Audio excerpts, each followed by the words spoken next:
Not at all. Giannis is still relying on his athleticism and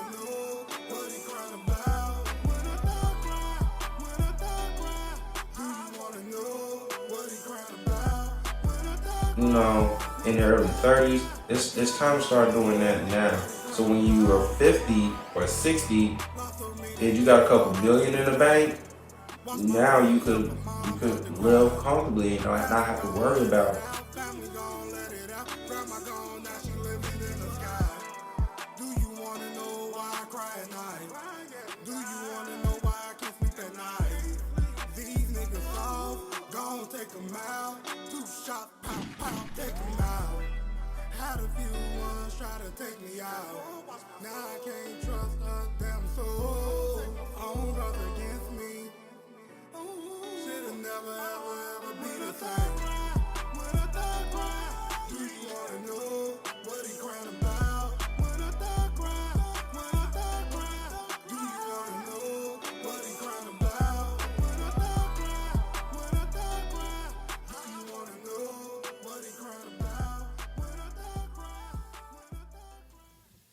can two people with different love languages work? According to a source by www.basel.com, they say yes. However, it's going to take compromise, understanding, knowing the other person's love language, and everything of that nature.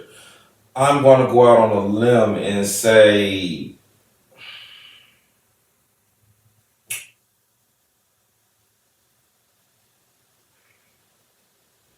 my personal experience.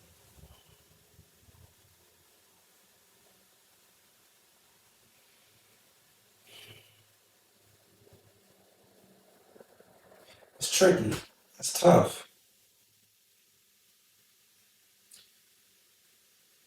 As soon as love language is a five, let's say the woman's love language is a five. Man's love language would be, let's say, a one.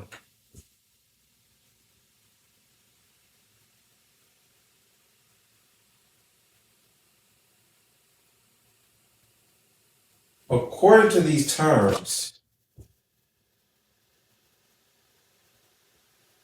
she wants to be huggy dovey, lovey dovey, hold hands in public, but he doesn't. That's not him.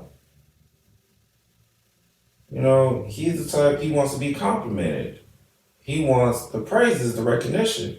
And she's thinking, this is why it's tricky because she's expressing she loves the guy because she kisses him and all that stuff, but he's like, no.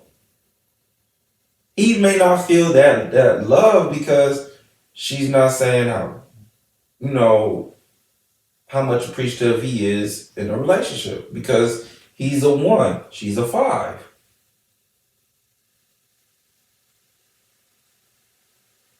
So it's tricky. I've seen it when a guy and a girl. I was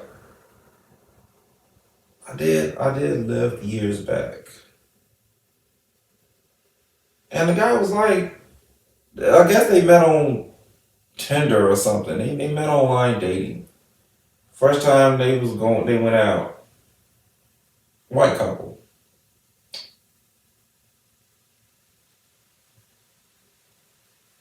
and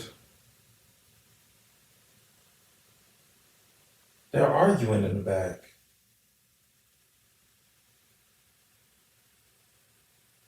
They were arguing about the date because he wants to hold her hands and be hugged up with her.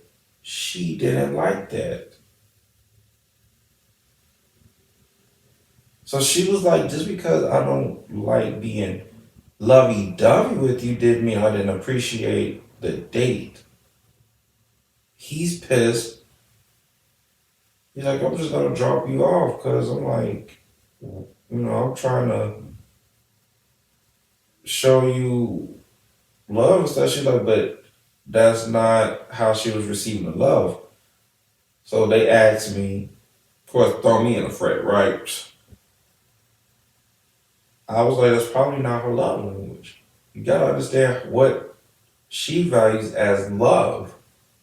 She might be the number two type, acts of service.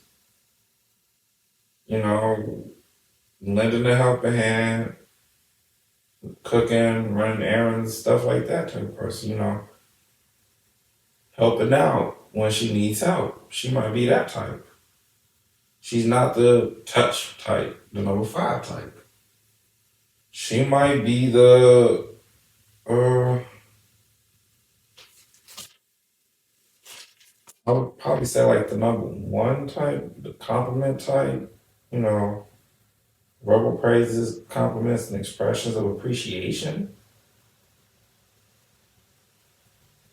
And so it's best if y'all both have the same love language. It makes the relationship flow smoother. But I'm not saying it can't work if it's too different. It's going to be challenging because you will have to understand the other person's love language. You will have to understand what it is they like and dislike. You know what I mean? But that goes back to the evolution of love. Three phases.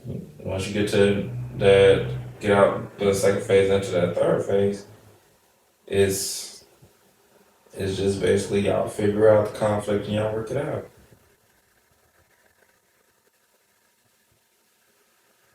So I mean, it just depends. It depends if y'all want to put in the work. It probably can work. But if you do find someone that has the same love language as you, then it's almost it should theoretically it should be a match made in heaven. You know, and so but that's the show for today. Tune in next time. It's your boy Trillionaire Chuck. I'm saying